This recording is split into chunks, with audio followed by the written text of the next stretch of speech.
Hello everyone, welcome to another weekly wing tips video. Well, this week it's not quite so much winging, it's a bit more of all kind of water sports and how to pick the conditions to do which in. So I've got a nice little graph here. On the vertical axis we've got the wave height in feet, and across the bottom we've got the wind speed in knots. So the first thing to look at is, when we've got very little wind at all. And as you can see, surfing is a very good option for this. So generally I would start surfing at about, maybe 3 foot, and winds, between maybe 0 and 10 knots, something like that. Of course, as the wind gets stronger, the less likely you are going to want to surf. But as it gets bigger, you might want to do it anyway, and it's especially dependent on the wind direction as well. So we've got a big chunk of area there covered if you do surfing, and I strongly recommend learning to surf if you haven't already. It's a really good discipline and you'll learn a lot which you can take to your winging. Okay, next up we have prone or subfoiling. So at the bottom end of these surf conditions, you can still go out in 3 foot minus, less than 3 foot.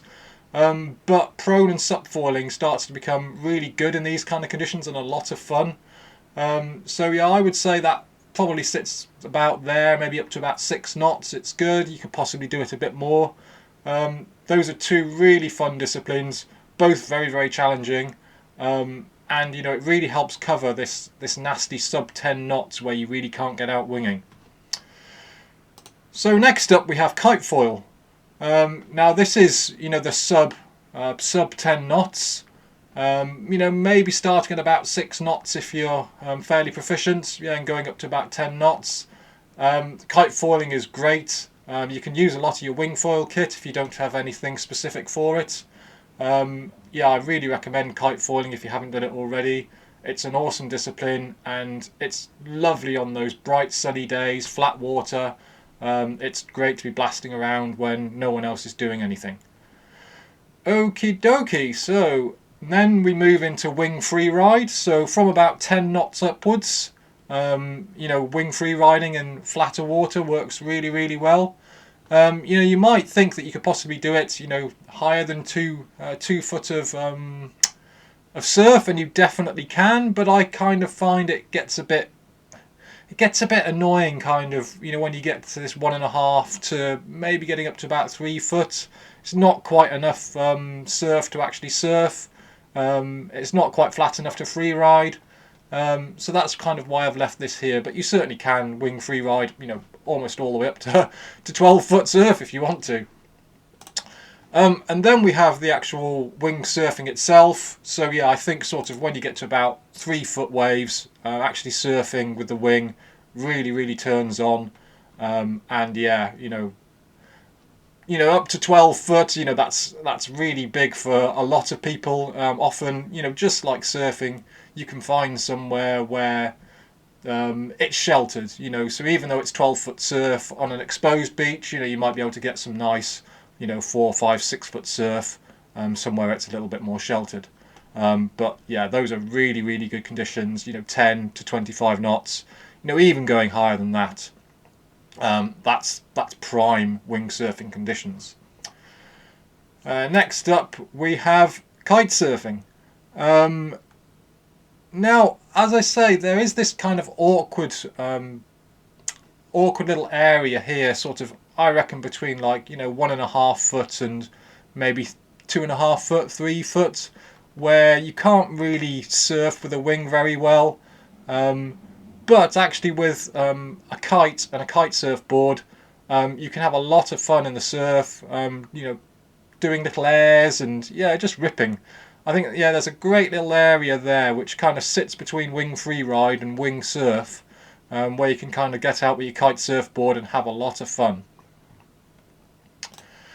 There is also this particularly fun area down here, where the wind is 15 to 20 knots, so perfect kite freestyle conditions, flat water, especially if there's like a nice sandbar where you can kind of get in behind.